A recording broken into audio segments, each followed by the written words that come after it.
Alors aujourd'hui, c'est les vérifications techniques du neige et glace qui avaient lieu. Donc sous cette tente, chaque voiture qui participe au rallye est passée. Et on a commencé par leur apposer les autocollants du rallye avec leur numéro de portière. On a également vérifié la conformité des véhicules. Donc il faut que les véhicules, évidemment, vu que nous sommes sur route ouverte, soient conformes au code de la route. Donc ça a été vérifié par des commissaires techniques. On a également vérifié la conformité des pneus. Donc vu que c'est un rallye qui se passe sur théoriquement de la neige et de la glace, on vérifie les pneus cloutés et autres.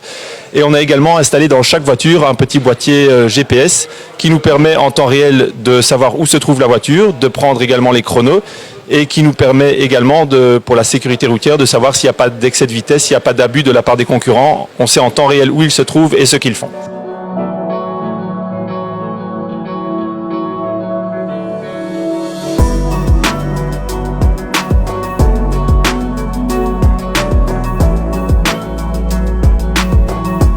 Donc 66e édition du rallye Neige et Glace, rallye de régularité pour voitures anciennes, qui démarre du musée de l'aventure Peugeot à Sochaux, magnifique endroit pour nous recevoir, où 70 concurrents ont terminé à présent les vérifications administratives et sportives.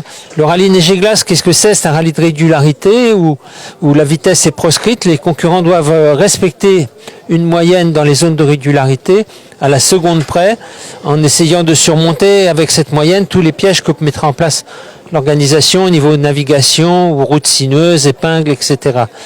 Et nous autres organisateurs, on se demande ce qu'il faut faire pour les arrêter. Yves de Flandre, il faudrait lui attacher un bras, lui crever un œil pour qu'il arrête de gagner. On ne sait pas. Voilà. Mais il y a des petits nouveaux qui viennent et qui montent dans la hiérarchie petit à petit. Yves de Flandre, l'organisateur du rallye, nous a raconté que pour vous empêcher de gagner, il fallait vous attacher un bras et vous crever un œil. Qu'est-ce que vous avez à répondre? Est-ce que ça sera suffisant? Ouais, mais écoutez, pour gagner un rallye, il faut avant toute chose passer le drapeau à damier. J'ai l'expérience ici d'avoir perdu 2 fois la première place dans la dernière spéciale, donc je ne me prononcerai pas pour une victoire trop rapidement. Bien sûr qu'on vient ici pour essayer de gagner, mais il faut que la mécanique tienne. Il faut pas de surprise.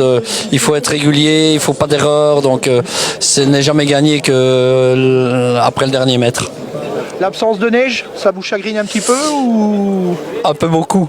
Un peu beaucoup? Oui, un peu beaucoup, parce que quand on s'inscrit au Neige et Glace et qu'on a connu des enneigements de plus de 30 cm, forcément, on vient ici pour retrouver ces sensations et là, on va pas les retrouver, ou en tout cas, on annonce un peu de neige peut-être mardi et mercredi. Si on pouvait terminer en beauté, ce serait vraiment fantastique. C'est ce qu'on vous souhaite. Bonne route. Merci beaucoup.